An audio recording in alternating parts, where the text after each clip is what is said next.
All stories on this channel are original content, fully protected by copyright and intellectual property laws. Any unauthorized copying, re-uploading, narration, or use of these stories will be considered copyright infringement and may lead to serious legal consequences. These stories are exclusively owned by this channel. Respect the rights or face legal action.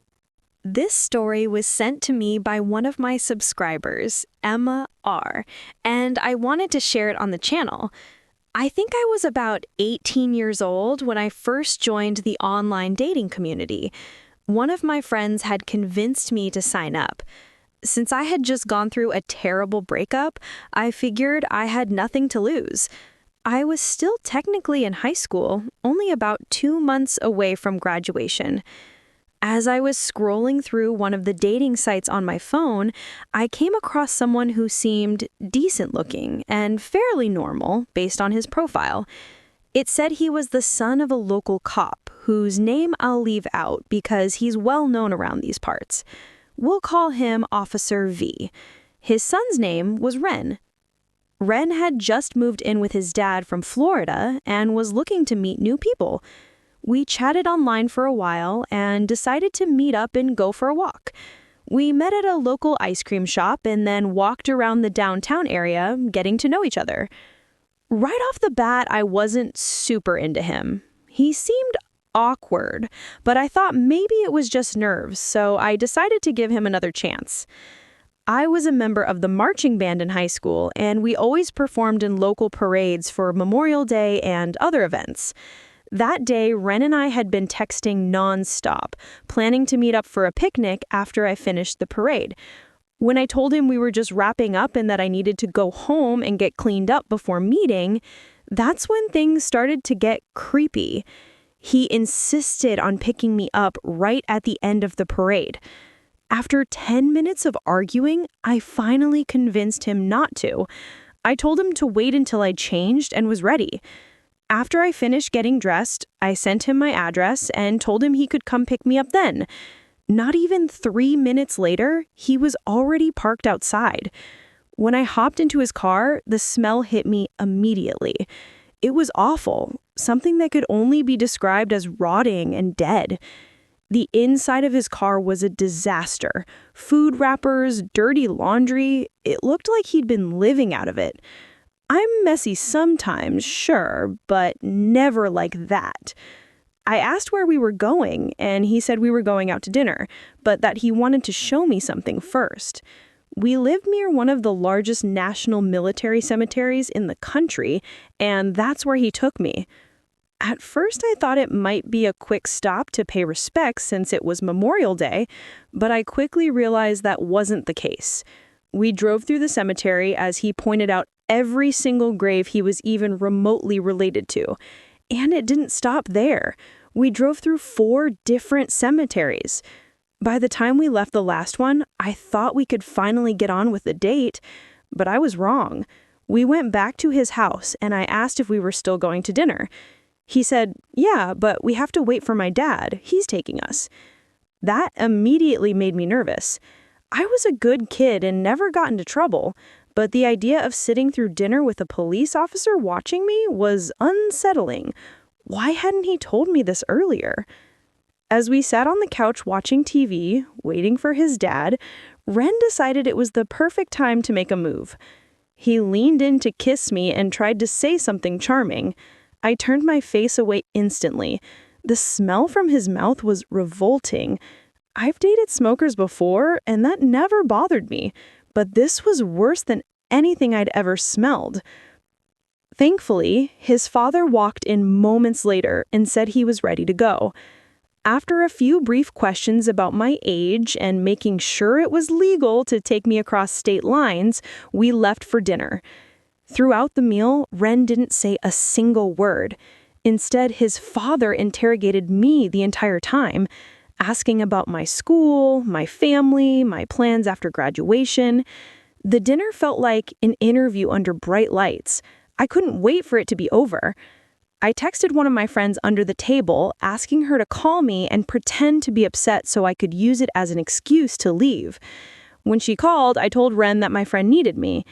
But then things got even stranger. It turned out Officer V was dating her mother, something I hadn't known. Ren already knew my friend very well.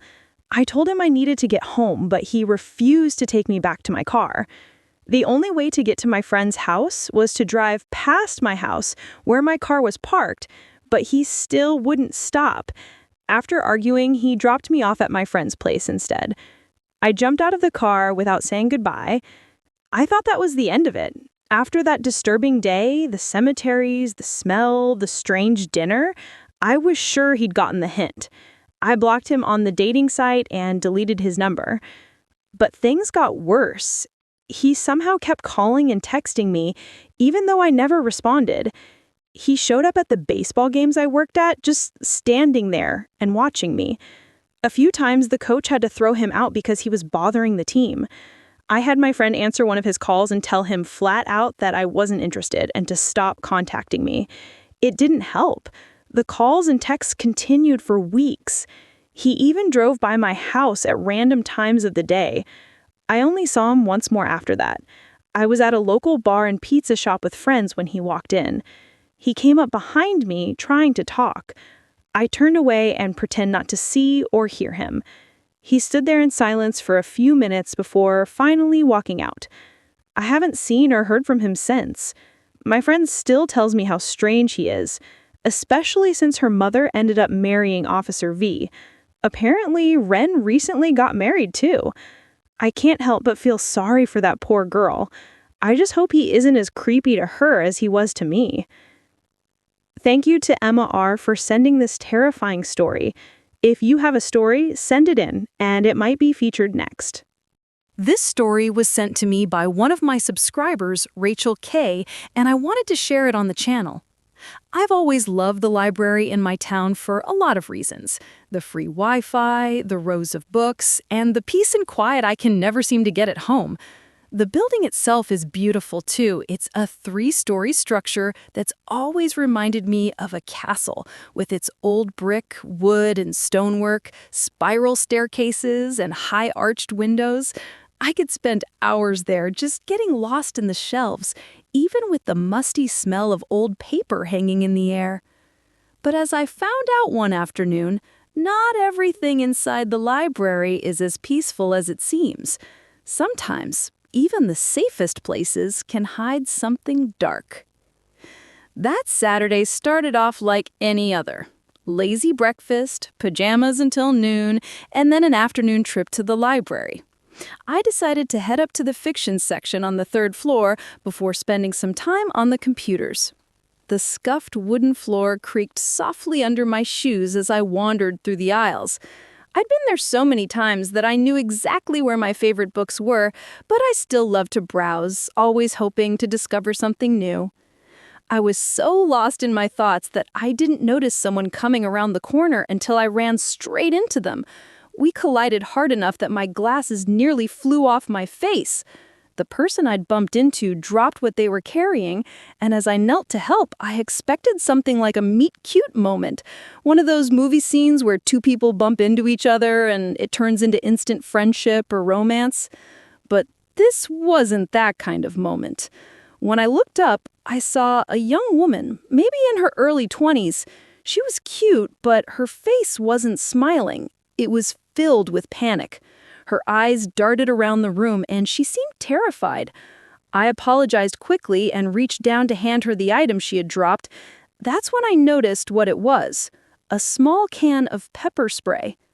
She snatched it out of my hand, mumbled a quick thank you, and practically ran past me toward the staircase. Her footsteps echoed as she disappeared down the steps.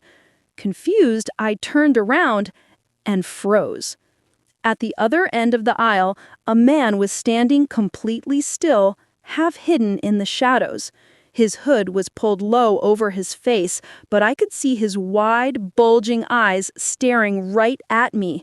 For a split second, I thought he was just startled that I'd seen him. Then I noticed something that made my stomach turn. His hand was down the front of his jeans. He wasn't just standing there. He had been doing something disgusting, and he must have been following that girl. My mind started to race. The girl's panicked reaction suddenly made perfect sense. She must have been trying to get away from him. Before I could react, the man bolted. He ducked out of sight and sprinted toward the staircase. I don't know what came over me, but I gave chase. I ran down after him, my heart pounding. By the time I reached the lobby, he was already out the front door. I looked around the parking lot, but he was gone, vanished into the street or one of the nearby alleys. At the front desk, the librarian was holding the girl who was crying uncontrollably. I overheard her explaining what had happened. The man had followed her up to the third floor and started appearing at the ends of the aisles wherever she went, always with his hand down his pants, grinning at her.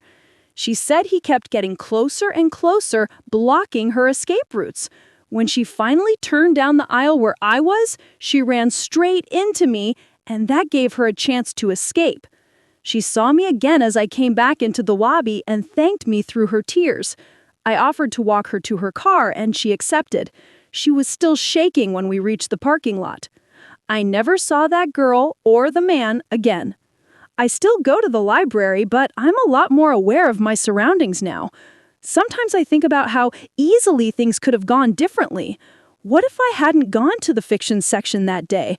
What if I had gone straight to the computers instead? I don't even want to imagine what might have happened. Thank you to Rachel K. for sending this chilling story. If you have a story, send it in, and it might be featured next.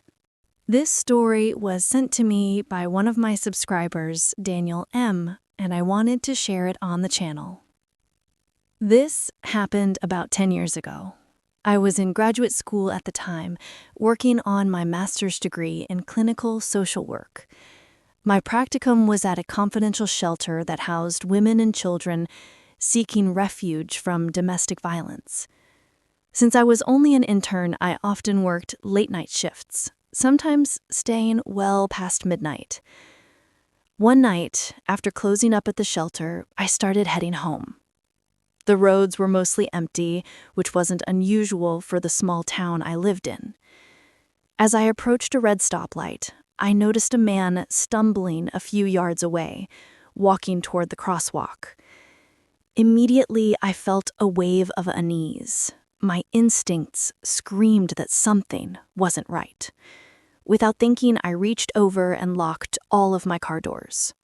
This was before I owned a vehicle with automatic locks, and honestly, I rarely ever locked my doors while driving. But this time, I felt I needed to. As I sat there waiting for the light to change, I kept my eyes on the traffic signal, trying to ignore the growing anxiety in my chest. A few seconds passed, and I realized the man had never crossed the street. Slowly, I turned my head to the right and froze. His face was pressed right up against my passenger side window. I screamed and immediately started honking my horn, yelling for him to go away. But he didn't move. He just stood there, staring at me through the glass with cold, lifeless eyes. Then, to my horror, he grabbed the door handle and tried to open it. My heart was pounding so hard I thought it would burst. I kept honking, shouting, and praying the light would turn green.